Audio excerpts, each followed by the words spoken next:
Let's talk about Dune Part 2.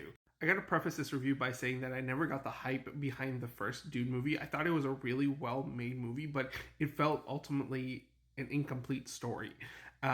Knowing that there was going to be a part 2, but it never felt like how, if you watch the Lord of the Rings series, each film feels like an individual film.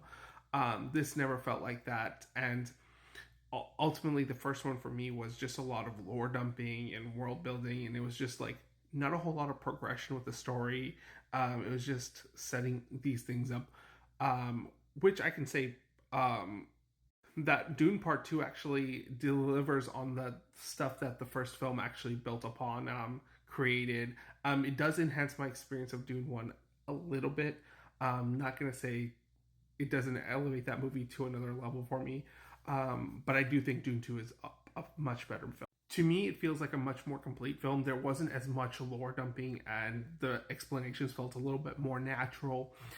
And so did like the jargon and the language and stuff that was being explained to me. A lot of the first one felt like it was like setting up the encyclopedia for all the different missions and words that are going to come later. But yeah, it feels like a more complete film. It feels like a movie that doesn't even need the first part. Ultimately, like I got the gist of what the movie is about, what the whole world is after. I mean, yes, I wouldn't have known what spice was, having not seen the first one and having it explained to me thoroughly.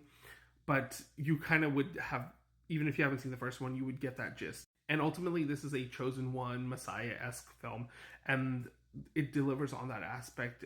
He really comes into his own in this film.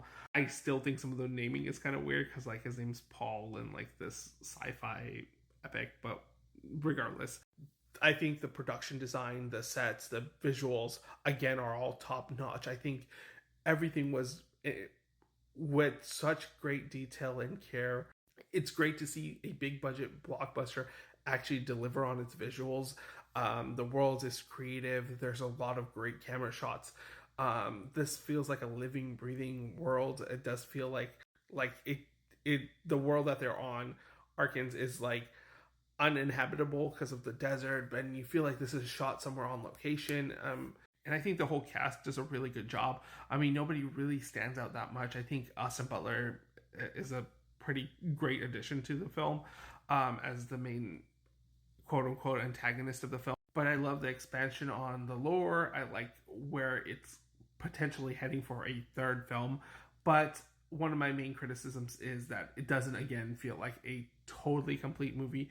Just right when I feel like it's getting its stride again, the film ends. But I will say, unlike the first film, this one does feel like it concludes the story that it's trying to tell. I'm just more concerned about what they're going to introduce in the third film, not having read the books, but I think it's a good series of films so far. And ultimately, I think, again, if the third one lives up to the hype, this could be a great series of films that you watch in one sitting. But overall, this is a really good movie. The production design is immaculate, score is great. Just leaves a little bit more desire for the story and for a satisfying conclusion. There are a lot of great intense moments in this movie. I do like the final climax of the film, but again, I feel like let's close a chapter on this movie and see what epicness lies beneath.